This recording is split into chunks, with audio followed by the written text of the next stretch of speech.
കാര്യമായൊന്നും പറയാനില്ല. എഴുത്തുകാരിയെ ചെറിയൊരു പരിചയമുണ്ട്. കാരണം അവരോടൊപ്പം ഒരു ദിവസം താമസിക്കാനുള്ള ഒരു അവസരം ഉണ്ടായിട്ടുണ്ട്. ഇപ്പോഴൊന്നുമല്ല, വളരെ മുൻപാണ്.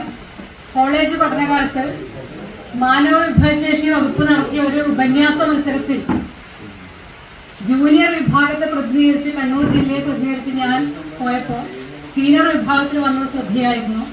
തിരുവനന്തപുരത്തെ പേട്ട ഹൈസ്കൂളിൽ ഒരു ദിവസം അവരോടൊപ്പം താമസിച്ചപ്പോൾ അവരുമായി ഉണ്ടായ സംഭാഷണത്തിൽ നിന്ന് അന്ന് ഞാൻ മനസ്സിൽ ഉറപ്പിച്ചതാണ് ഇവരൊക്കെ ആരോ ആയിത്തീരുന്നു. കാരണം അത്രയേറെ ഇന്റലക്ച്വൽ സ്പാർക്ക് അവരുടെ ആ ഒരു സംഭാഷണത്തിൽ ഉണ്ടായിരുന്നു. അവർ ഒരു ദിവസത്തെ അല്ലെങ്കിൽ ഒരു കുറച്ച് മണിക്കൂറുകളുടെ സംഭാഷണത്തിൽ തന്നെ അവരുടെ ഒരു ആരാധികയായി ഞാൻ മാറി. എനിക്ക് തോന്നുന്നു അന്ന് 10,000 രൂപയായിരുന്നു ആ മത്സരത്തിന്റെ ഒന്നാം സമ്മാനം. അത്രയും വർഷങ്ങൾക്ക് മുമ്പ് 10,000 വലിയൊരു തുകയാണ്. അന്ന് അവർക്കാണെന്ന് തോന്നുന്നു അതിന്റെ ഒന്നാം സമ്മാനം. സീനിയർ വിഭാഗത്തിൽ അതിന്റെ ഒന്നാം സ്ഥാനം കിട്ടിയത്. ജൂനിയർ വിഭാഗത്തിൽ ഞാനിപ്പോൾ പരാജയപ്പെട്ടു, എനിക്ക് കിട്ടിയില്ല.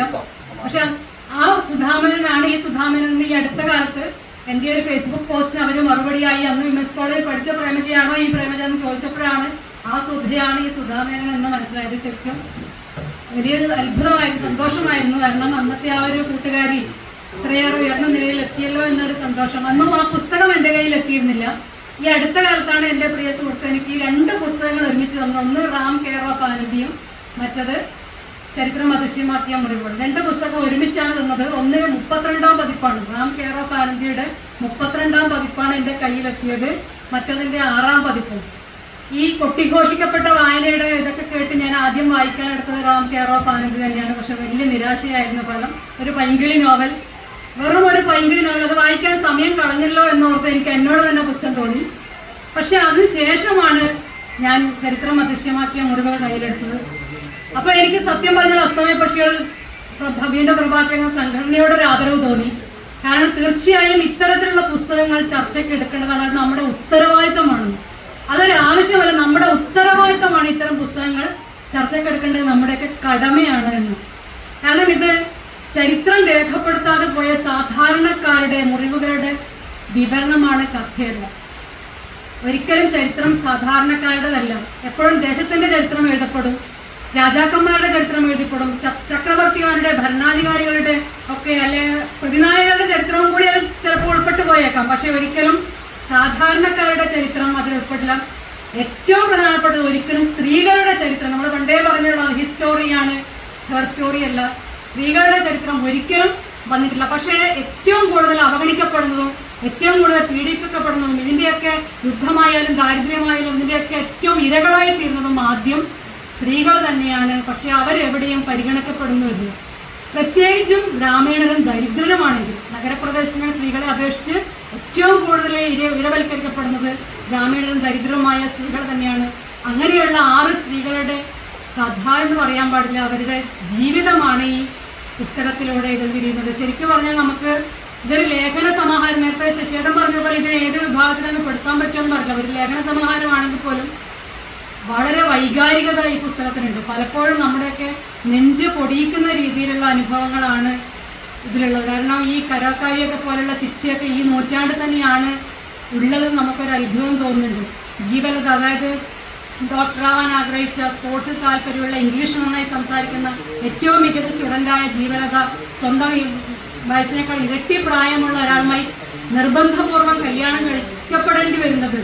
അമ്മ 15 വർഷം അവളെ റേപ്പ് ചെയ്യപ്പെടാതിരിക്കാൻ കാത്തു സൂക്ഷിച്ചു എന്നതൊക്കെ വായിക്കുമ്പോൾ നമ്മളൊക്കെ എന്ത് സൗകര്യത്തിലാണ് ജീവിക്കുന്നതെന്ന് ആലോചിച്ചു പോകുന്നു.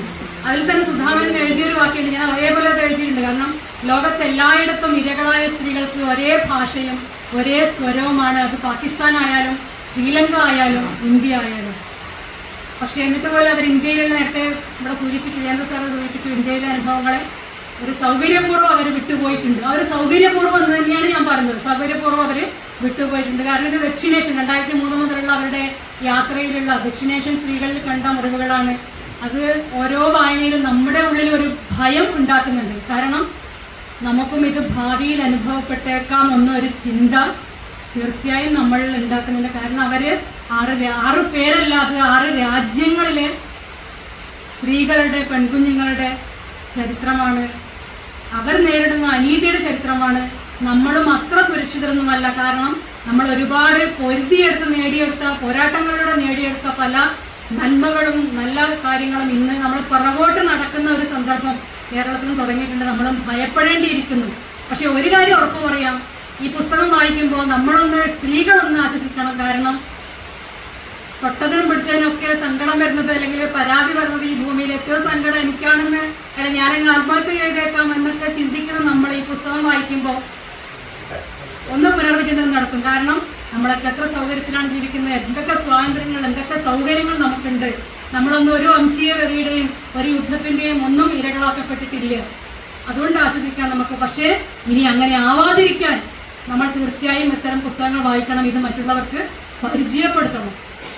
തീർച്ചയായും അത് നമ്മുടെ ഉത്തരവാദിത്തമായി, കടമയായി നമ്മളൊക്കെ ഏറ്റെടുക്കണം. സുധാമേനോൻ തീർച്ചയായും അവർ പറയുന്നുണ്ട് ഒരു സാഹിത്യകാരിയല്ല എന്ന്. പക്ഷേ തീർച്ചയായും ഈ പുസ്തകത്തിലുടനീളം ഏറ്റവും മനോഹരമായൊരു ടീച്ചർ എഴുത്തുകൾ സൂചിപ്പിച്ചു, വളരെ മനോഹരമായ വർണ്ണനകളും ഒക്കെ ഇതിലുണ്ട്. ഓരോ അധ്യായത്തിന്റെ പേര് പോലും ഏറ്റവും സുന്ദരങ്ങളാണ്. അപഹരിക്കപ്പെട്ട ആകാശങ്ങളും കൊടുങ്കാറ്റിലൊലിയാത്ത മരങ്ങൾ, അങ്ങനെ എല്ലാം വളരെ മനോഹരമായ സാഹിത്യ ഭംഗി കലർന്ന പേരുകളും ഒക്കെ ഉണ്ട്. അത് ഒന്ന് ടീച്ചറെ വിട്ടുപോയ കാര്യങ്ങളുണ്ട്. ഇപ്പം ഈ പുസ്തകത്തിന്റെ ആമുഖമായി ചേർത്തിരിക്കുന്നത് ശ്രീനാരായണ ഗുരുവിന്റെ അനുകമ്പാസ് അദ്ദേഹത്തിൽ നിന്നുള്ള ഭാഗമാണ്. ഒരു പീഡ എറുമ്പിനും വരുത്തിടം.